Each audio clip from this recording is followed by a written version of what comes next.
대다수 빌딩 중개법인이 이런 구조일 거예요. 회사가 가져가는 비율은 좀 그 회사원 틀을 벗어나서 자유롭게 돈을 벌고자 해서 솔직히 좀 젊은 꼰대들도 좀 많은 것 같고, 제가 생각하는 이 일에 맞는 성향이나 좀 필요한 역량은 연매출 10억 넘게 하는 분들도 있고. 안녕하세요, 빌딩 예솔입니다. 많은 분들이 빌딩 중개법인 취업 관련해서 궁금해들 하시잖아요. 이번 영상은 빌딩 중개법인에서는 무슨 일을 하고 또 연봉은 어떻고 장단점이나 나이 제한에 대한 이런 모든 것들을 다 다뤄보려고 합니다. 먼저 저에 대해서 간단히 말씀을 드리면, 전 4년째 일을 하고 있는 공인중개사입니다. 제가 이 빌딩 중개 현업에 있으면서 가장 궁금해하실 만한 질문 7가지에 대해서 답을 해볼게요. 첫 번째, 빌딩 중개법인에서는 무슨 일을 하는지. 주로 미팅, 통화, 답사를 합니다. 이건 모든 부동산의 공통점이죠. 빌딩 중개라는 일이 계약을 써야 돈을 버는 것이고, 계약이 성사되기 위해선 매도와 매수를 중간에서 잘 조율을 해서 성사를 시켜야 하죠. 이 일을 시작하면 초반에는 주로 매도 관련해서 일을 배웁니다. 매도 물건 작업부터 시작을 해서 답사를 하고 또 미팅을 하면서 금액도 깎고 조건도 만들고, 이렇게 하나하나씩 하면서 물건 보는 안목이나 이런 분석 능력을 키우게 돼요. 초반에 일 막 시작했을 때, 그러니까 직원 때에는 주로 이런 매도 작업을 위주로 하는데, 그 이유가 어떤 물건이 좋고 또 이걸 왜 투자해야 하는지도 모르고 분석도 못 하는데, 몇십억, 몇백억 되는 건물들을 어떻게 고객한테 이 매물이 좋다고 브리핑을 하며 계약을 할 수가 있겠어요? 제가 고객이라도 아무것도 모르는 사람과는 계약하지 않을 것 같아요. 초반에는 일을 배우면서 좀 능력을 기르고 이것저것 다 해봐야 실력이 느는 거잖아요.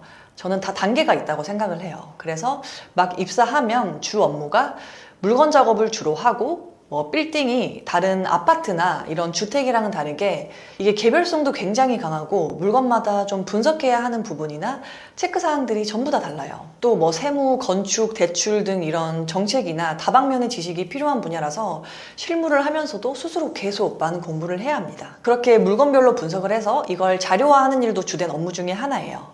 제가 생각하는 이 일에 맞는 성향이나 좀 필요한 역량은 진취적이고 좀 실행력이 좋은 분들이 이 일에 잘 맞을 것 같아요. 거기에 아무래도 사람을 좀 많이 상대해야 하다 보니까 사교적이면 더 좋긴 하겠죠. 그러나 내향적인 분들 중에서도 정말 잘하는 분들도 많이 있고, 이건 어디까지나 이게 플러스 요소인 거지 필수 요소는 아닙니다. 두 번째, 빌딩 중개를 해서 돈을 잘 벌 수 있는지. 근데 이거는 정말 본인 능력이나 또 역량에 따라서 천차만별이고 평균치라는 게 없어요.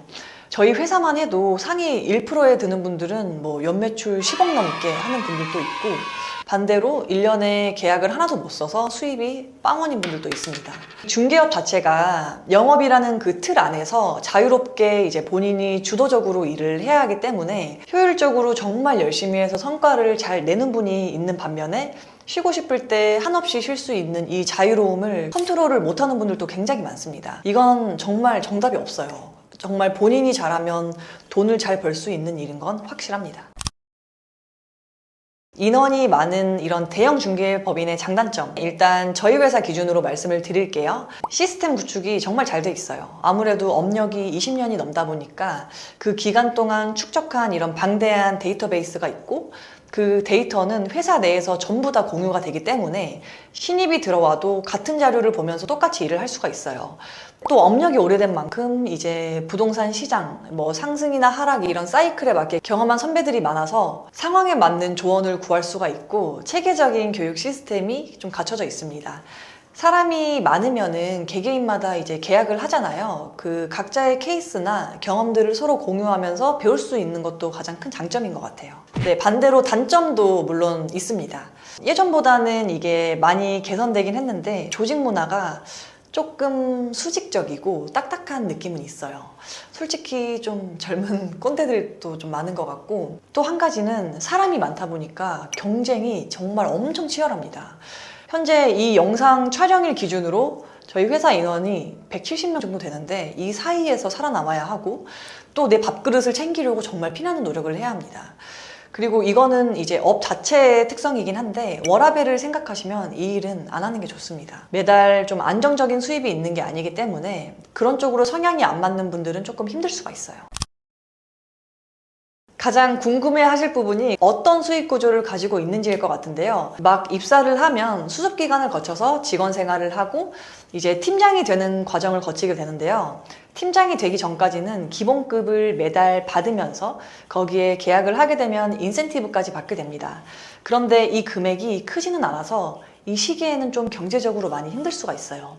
사실상 진짜 돈을 버는 시기는 팀장이 되고 나서부터인데 그때부터는 이제 개인 사업자 구조로 바뀝니다. 팀장이 돼서 계약을 쓰게 되면 30%는 회사에 입금을 하고 나머지 70%는 팀장이 가져가요. 자, 이해하기 쉽게 제가 액수로 설명을 해드릴게요. 예를 들어서 55억짜리 건물 계약을 해서 매도 쪽에 5천만 원, 매수 쪽에 5천만 원, 총 1억을 받았다고 가정해 볼게요. 내 물건에 내 손님을 꽂는 걸 양타라고 하는데 그 양타가 아닌 이상은 대부분 두 팀이 같이 계약을 합니다. 그럼 그 1억에서 절반을 나눠서 매도 매수 각각 가져가요. 그래서 그 5천만 원에서 30%인 1,500만 원을 회사에 입금을 하고 나머지 3,500만 원은 팀장이 가져가게 됩니다.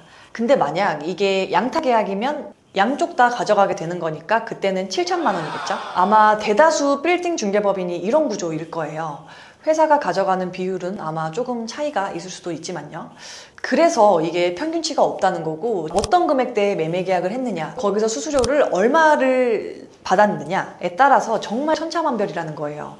한번 계약을 할 때 이런 큰 금액들이 오가니까 많은 사람들이 이제 이 빌딩 중개업에 대한 부푼 꿈과 이런 환상을 가지고 들어왔다가 이제 막상 해보니까 너무 힘들어서 그만두는 사람이 정말 많습니다. 네, 그렇다면 주로 그만두는 이유는 무엇일까요? 대부분은 일이 너무 힘들고 좀 이 일 자체가 적성에 안 맞아서인 것 같아요. 일하던 전 직장으로 다시 들어가는 분들도 많이 봤습니다. 이게 계약 하나를 성사시키는 데에도 좀 많은 것들을 맞추고 굉장히 오랜 시간이 걸리니까 계약을 못 써서 그만두는 사람이 거의 대다수입니다. 그리고 팀장이 되기까지 생활이 좀 많이 고되고 힘들다 보니까 그걸 못 버텨서 이제 나가는 분들도 많고요. 또 뭐 다른 퇴사 이유는 이건 저희 회사 기준이긴 한데요. 기존의 이런 회사나 직장 생활을 하다가 좀 그 회사원 틀을 벗어나서 자유롭게 돈을 벌고자 해서 이 부동산 업을 택한 사람도 굉장히 많은데 저희 회사가 근태나 이런 규율 이런 것들이 조금 엄격하고 조직 문화가 있다 보니까 다시 회사원 생활을 하는 느낌을 많이 받아서 그만두는 분들도 꽤 있습니다.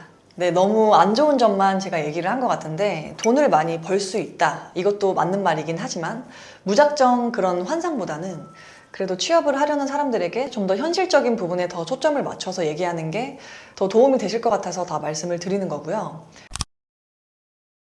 빌딩 중개업을 접하는 사람들이 난 아무 인맥도 없고 부동산 전공도 아니고 관련 지식도 없는데 과연 내가 자격증을 따서 이 빌딩 중개 일을 잘 배우면서 해낼 수 있을까? 라는 생각도 좀 많으실 것 같아요. 저 또한 일을 시작할 때 똑같은 고민을 했었거든요. 저는 대학을 막 졸업을 하고 2019년도에 입사를 해서 이 일을 처음을 시작을 했고 제 전공은 산업디자인학과였는데 사실 뭐 부동산과 아무런 접점도 없잖아요. 그래서 저희 부모님도 많이 걱정되시니까 너가 아무런 인맥도 없고 무슨 빌딩 중개를 하냐, 그런 일을 뭐 아무나 할 수 있는 게 아니다. 근데 제가 해보니까 이건 정말 중요한 게 아니고 일을 잘 배울 수 있는 곳으로 가세요. 그리고 내 옆에서 하나하나 일을 잘 알려줄 팀장을 만나는 게 정말 중요합니다. 아까 주로 퇴사하는 이유 중에 이걸 하나 제가 빼먹었는데 자기 상위 팀장과 성향이 좀 안 맞고 트러블이 생겨서 그만두는 분들도 꽤 많이 봤습니다. 제가 직원일 당시에는 저의 팀장님은 지금은 이제 대표 자리에 계신 김주환 대표님이셨어요. 그때는 이제 전무님이셨는데 저는 이제 일뿐만이 아니고 인생에 대한 이런 전반적인 태도나 그런 것들도 많이 배웠어서 저는 어떻게 보면 정말 좋은 스승님을 만난 거죠. 무튼 팀장을 잘 만나라. 연령대는 딱히 제한을 두지 않아요. 근데 저희 회사는 각 팀장들이 본인의 직원을 채용하는 것이기 때문에 개개인의 팀장으로서 이제 직원을 컨트롤할 수 있는 나이대가 각자 다 다른 것 같아요. 그래서 이건 정말 회사 바이 회사, 팀 바이 팀 것 같고, 신입사원 중에서도 20대부터 뭐 40대까지 정말 다양하고 나이에 대한 진입장벽은 별로 없는 것 같아요. 자격증 같은 경우는 뭐 정말 있으면 좋지만 없는 분들도 많이 있습니다. 저 또한 자격증 없는 상태로 일을 시작을 해서 일을 하면서 자격증을 취득한 케이스고요. 이제 회사 분위기가 공부를 하게끔 장려를 하는 분위기고, 시험 기간에는 매주 뭐 모의고사도 보고 교재나 뭐 강의 이런 것들도 지원을 해줍니다. 근데 요즘 전세 사기 이슈 때문에 좀 중개보조원들에 대한 업무 범위를 좀 제재하고 있는 분위기라 웬만하면은 취득하라고 말씀을 드리고 싶습니다. 네, 제가 이 일을 시작하기 전으로 다시 돌아가서 그때 당시 정말 취업하기 전에 뭐 이런 것들이 정말 궁금했지만 인터넷에 나오는 정보는 한정적이고 주변에 아는 지인들도 없었고 저도 그때 답답했었거든요. 그래서 빌딩 중개법인 취업을 생각하는 분들의 이런 답답함이나 좀 궁금증들이 해소되셨으면 좋겠습니다.